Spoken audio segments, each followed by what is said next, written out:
When we were doing research for our project on Nazi law, we wanted to do research dealing with primarily American sources, but also German sources.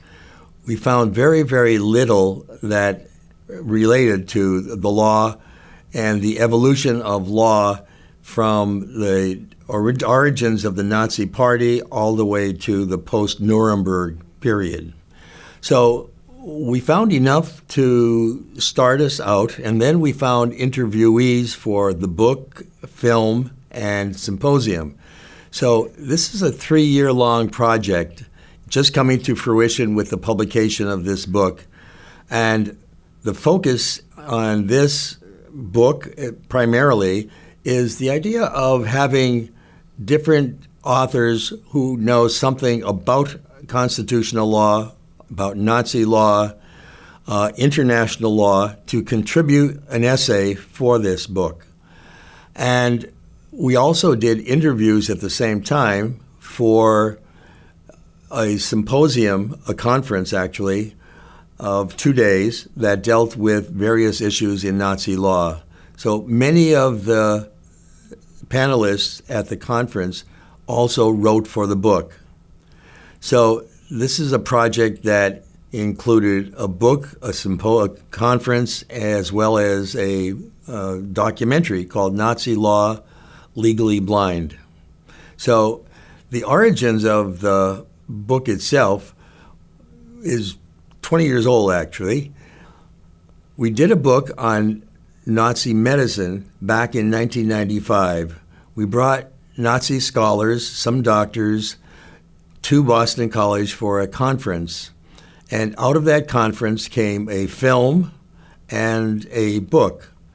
So we thought we would match this as a type of diptych for scholars, students who are interested in this.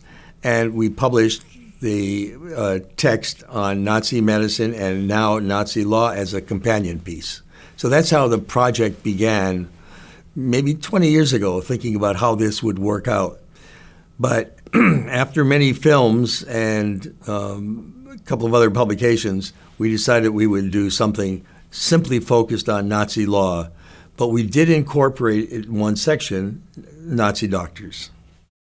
In 1933, the Third Reich came into existence, and Hitler was chancellor. But soon afterwards, a fire broke out in Parliament, in the Reichstag, and they blamed this on the communists. So immediately there was an emergency law set up so that everything was in security. It's very much like Homeland Security.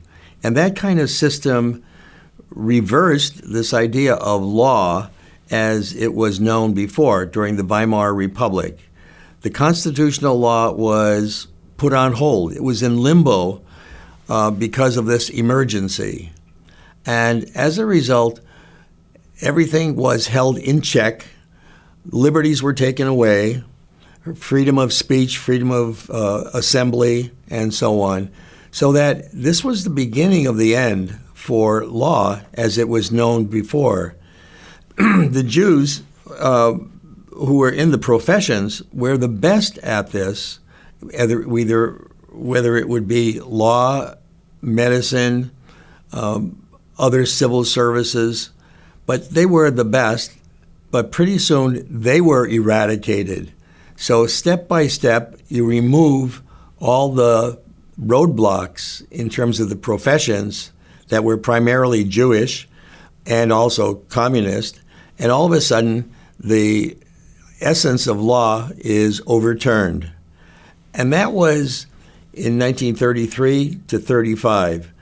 And then in 1935, the Nazi laws that were called the Nuremberg Laws really focused on the Jews. And with that step, they put a stranglehold on the Jewish community. And step by step, they did this through every aspect of life for the Jews, then the homosexuals with paragraph 175 that banned homosexual activity, putting them into prison or concentration camps. It looted art from the artist and from the Jewish art collectors. So pretty soon you had the Constitution turned on its head, and step by step you had a manipulation of every aspect of life for the Jews and homosexuals, religious individuals like Jehovah's Witnesses, and so on. In one section of our text, we deal with Nazi doctors. And in our first documentary on Nazi medicine, called In the Shadow of the Reich, Nazi Medicine, we were able to discover new things that we did not know about the inner workings of the medical system in Germany before and after the setup of the Third Reich in 1933. For example, I did not know that the doctors were the originators of many of these experiments that were done at places like Dachau or Ravensbrück or Auschwitz. I was under the impression that the government had provided funding and the Nazi doctors had a commitment to purify the Third Reich. So that's what they did. But especially through Dr. Michael Groden, we found out that the doctors initiated the work.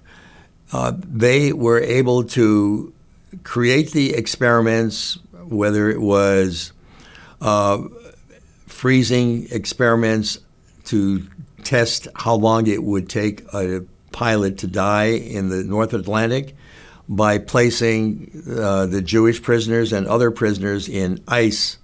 And they would time this and figure out how long they had to save a Nazi pilot.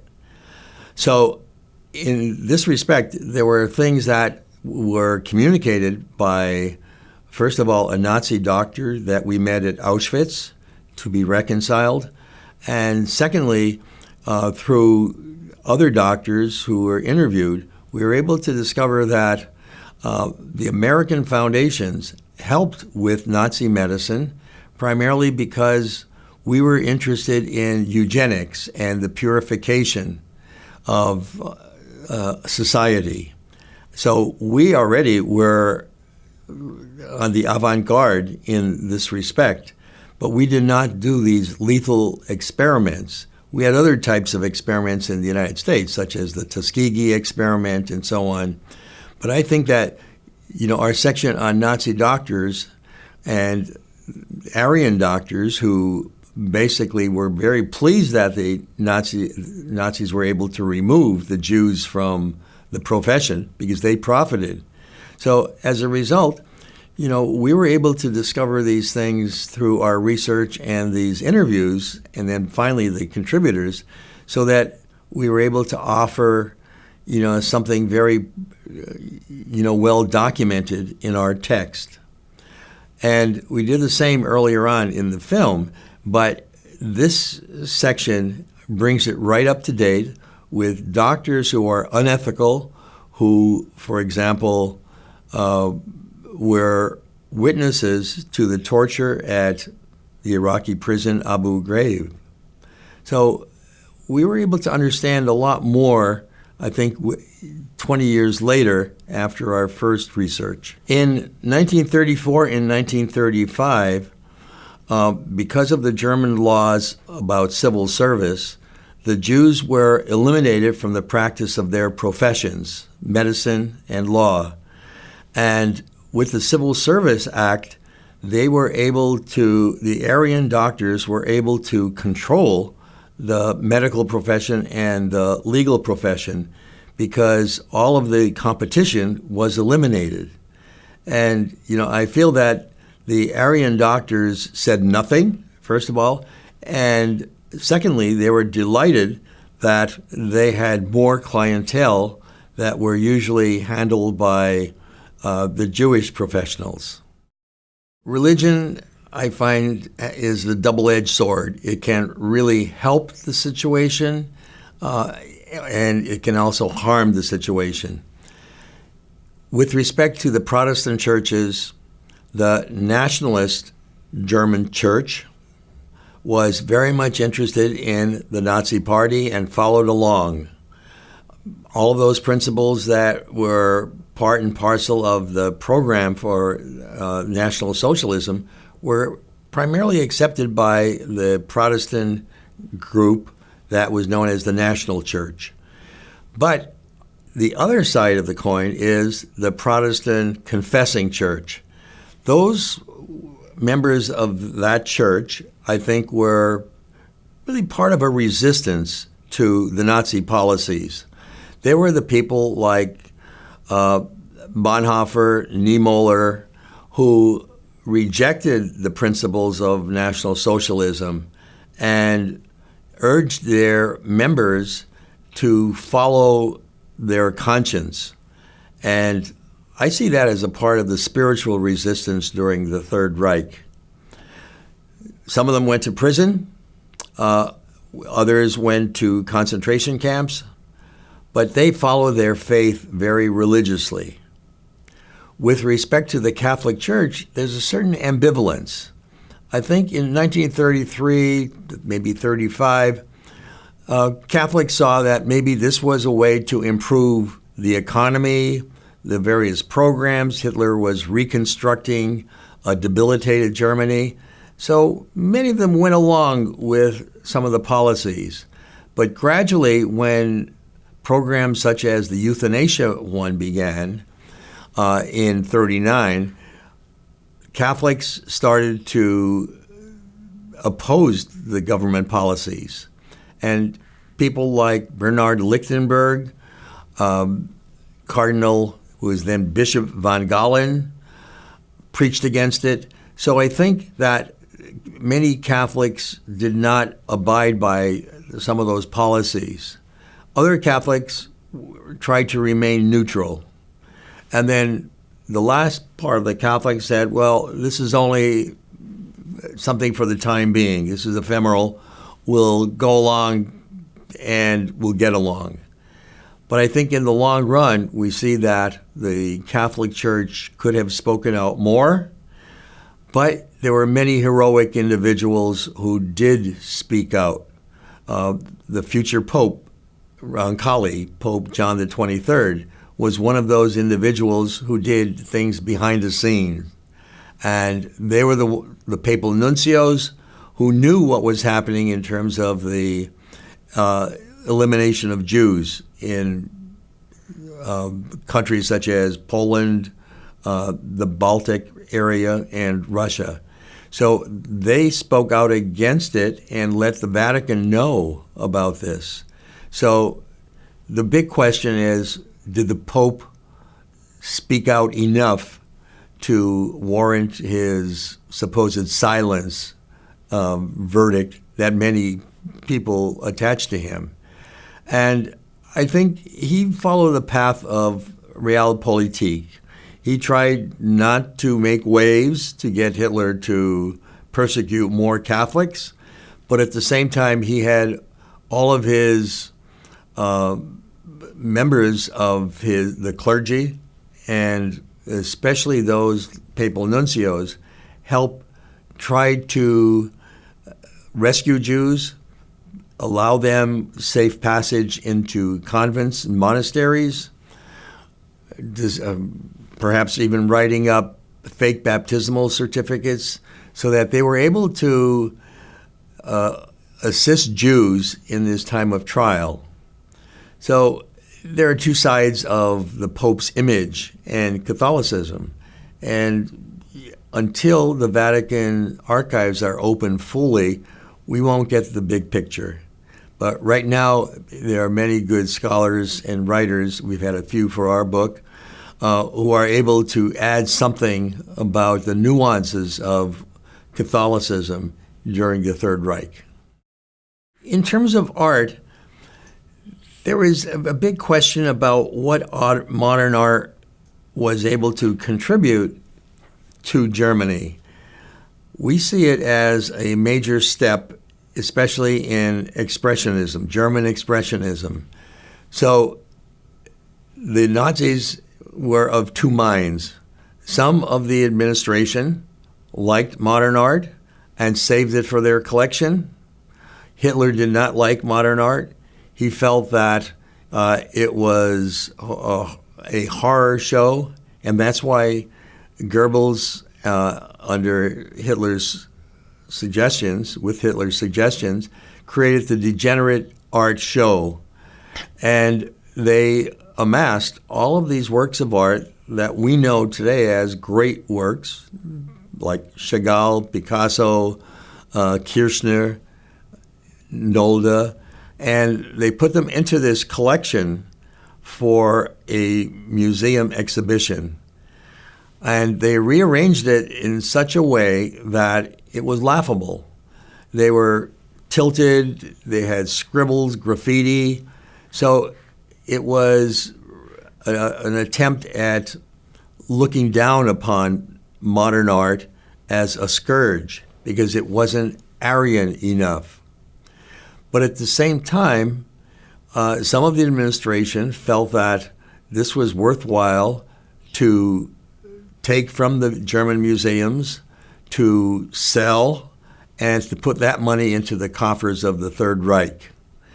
So in 1945, we find out that the Germans had looted many, many different museums, but above all, Jewish art collectors. They were placed into a salt mine in Germany, and Eisenhower visited there on April 12, 1945.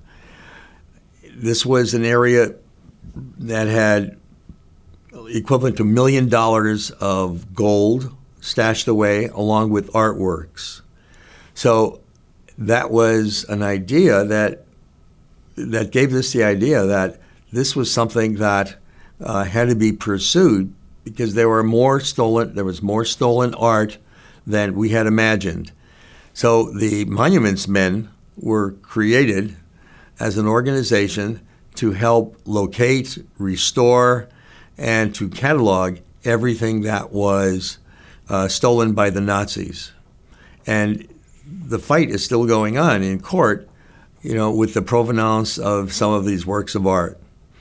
And then about 4 or 5 years ago, they found a stash of 1,500 works of art, and in Munich by the son of an art dealer. So now that issue is still going on. What is the provenance of some of these works? But he donated it to a museum in Switzerland. So now the cataloging will go on, and hopefully some of this work will be restored or returned to the Jewish owners. Also, in terms of economic policies, step by step, the Jews were stripped of their German citizenship, their works of art, their holdings in business, and finally their lives. And this was all done legally. And step by step, the law was manipulated in such a way that the Germans saw that the Jews were non-citizens, and the Aryan businesses especially could lay claim to the fruits of the Jewish labor. So offices, businesses, holdings were taken over by Aryan equivalent to supervisors. When I looked at the People's Court, I saw this as the utter aberration of the law. Roland Freisler was an individual who was a rabid anti-Semitic judge, and he was put in charge of the People's Court. And those held the final decisions for people's lives. In that court, he was a maniacal monster. He was very despicable in his behavior, he was crude in his language, and he was violent in his gestures toward the alleged criminals. Those criminals were many. Close to 5,000 people were executed from his court. The two that I focus on are Pater, or sometimes Pater or Bruder, brother or father, Max Joseph Metzger. He was a chaplain in World War I, and he saw that the violence on both sides was so horrific that following the war, he had to do something about it. So he was a courageous individual who fought for a pacifist way of life. He was someone who's a good predecessor, I think, a precursor for someone like Martin Luther King. Definitely Thomas Merton, the Buddha, the Trappist monk. We see that Pater Max was able to create an ecumenical movement. He saw that the religious churches of all faiths have one way toward God of their own. So he was looking at this in an ecumenical way that was still not popular until the 1960s, 20 years later. But he's the one who paved the way for the brotherhood of religions. But in his message to a bishop in Scandinavia, was intercepted by a Nazi collaborator, and with his idea of this ecumenism and pacifism, he was brought to the People's Court, condemned, sentenced to death. So ironically, he had to pay for his own execution from the estate after his death. The second person I focus on is Helmut von Moltke. And he is a very fascinating kind of character. A lot has been done on various aspects of him, but in the People's Court, I saw him as one of the more defiant kinds of characters. Why? Because he had a legal mind that was razor sharp, and he was able to fend off the remarks of the judge, Friesler, because of his intellectual precision. He was able to narrow down all of the complaints and fight off the adversary of the judge. But he was brought in as part of the assassination attempts on Hitler's life in July 1944, but yet he had nothing to do with it. He was actually accused of creating, through the Kreisau Circle, his resistance group, a concept that there is a post-war government that could be set up that was perhaps interdenominational, but Christian, a democracy, and very socialist. He and the rest of the members of the Kreisau Circle were very much interested in choosing people, so they actually had names for all of these positions. So in the People's Court, the judge, Friesler, basically uttered, this has to be total war, total victory. So how can you imagine that there would be something that would be not National Socialist after the war? We are going to win. So he was considered a traitor because of his belief in a post-war government electing people who would be great administrators to this government. So that was exactly the opposite of the thinking of the court and of the Third Reich. They wanted total war, total victory. Carl Schmitt was a legal theorist, author, and someone who had published quite a bit prior to, during, and after the Third Reich. He had a very sharp intellect, and he helped create a two-tier type of law, a system of law. And one would primarily deal with the state, and the other would deal with the other aspects of the non-Aryan community. So he felt that his theories from earlier on, especially anti-Semitic, would hold strongly in his theories published during and after the Third Reich. So he was well regarded and was still regarded right up until his death as someone who was a great thinker and theoretician. But, when you look at the big picture, he was only one of many who existed after the Third Reich in the legal system, still acting professionally.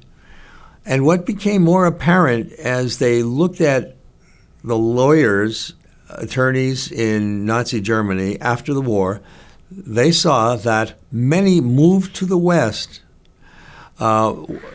West Germany, practiced, and a good number were still anti-Semitic. Many were anti-gay, and a lot of the legalization of laws, especially concerning homosexuals, was held up very highly by these lawyers.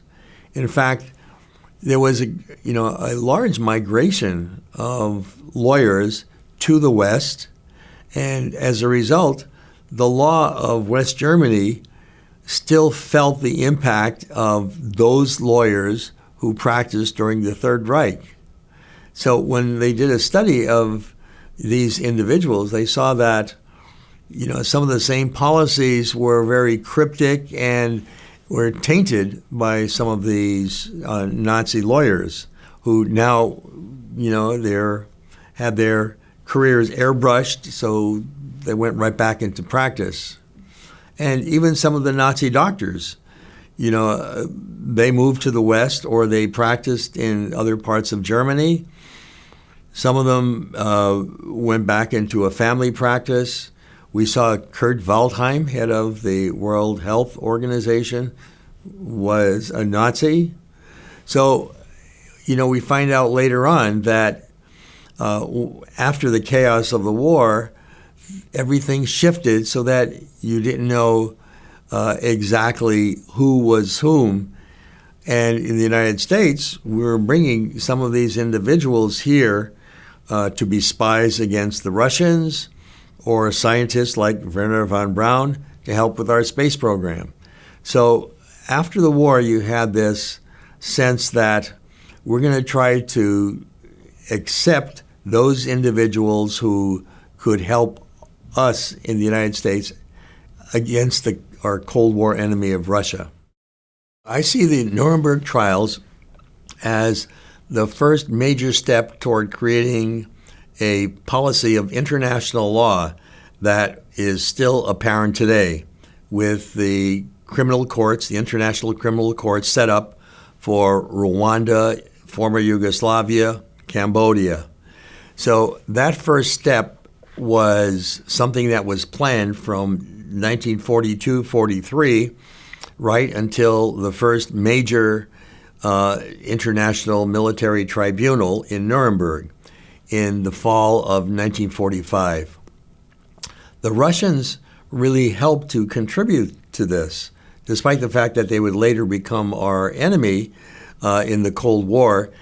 They helped document quite a bit of the atrocities of the Nazis, especially the Einsatzgruppen, the mobile killing units, other atrocities that were committed during the war against civilians. And all of this was heavily documented by the Russians, so that at the trial itself, we had great documentation by the Russians, and then secondly by the American military who liberated the camps. So our attempt from 43 to 45 was to set up an international system of justice that would try all of these war criminals who were at the top of the administration. Hitler had committed suicide. Goebbels committed suicide with his family. Martin Bormann had disappeared.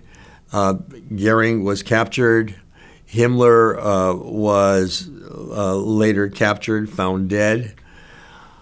So you only had people like Hess, Speer, and maybe 20 others. So these were the individuals who were convicted of war crimes, crimes against humanity, crimes against the peace, and conspiracy, basically, to organize these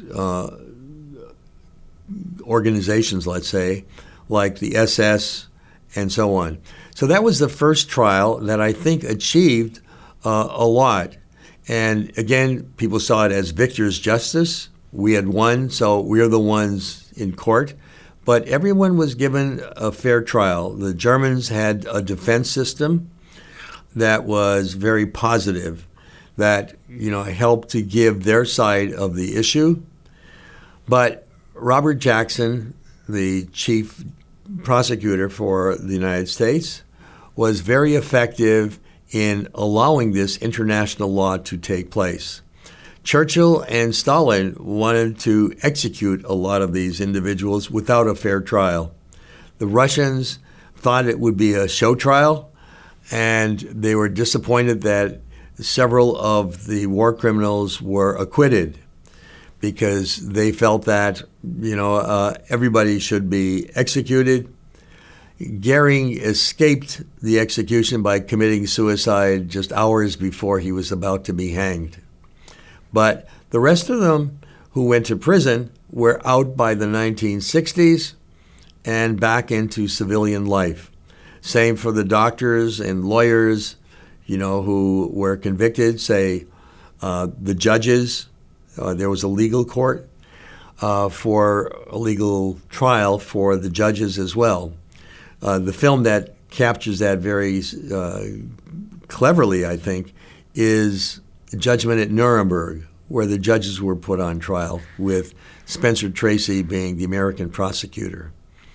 But the International Tribunal at Nuremberg was only the first of 12 different trials.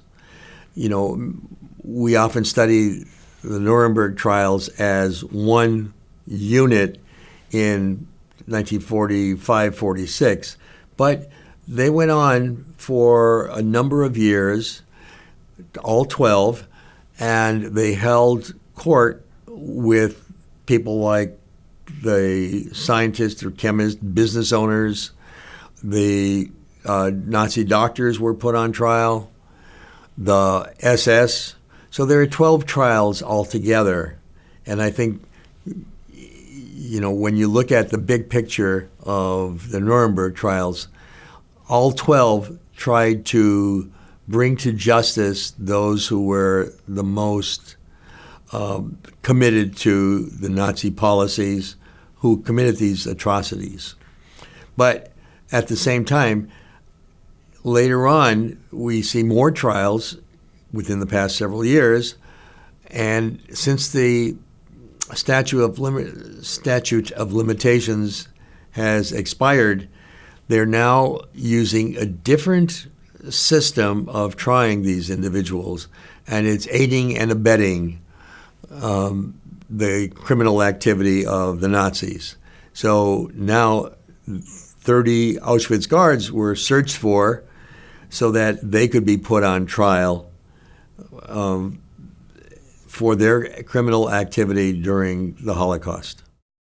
Now when we look back at the evolution of law in Germany, we see that Germany has been the leader in the European Union for many different years, primarily because of the strength of Angela Merkel, originally from East Germany, and she has done a very strong, she has made a very strong commitment to, all aspects of the law. And one thing that the German consulate had mentioned just recently is that, Germany has helped to resolve a lot of its horrific past and come to grips with it, especially this generation. And as a result, we see that Germany has prospered. It has done well to look at the tragedy of the Holocaust, the Shoah, and see that we can now make amends assist others, like the migrants who are coming from Syria, and we can do a lot better in our justice system with being a fair and just society.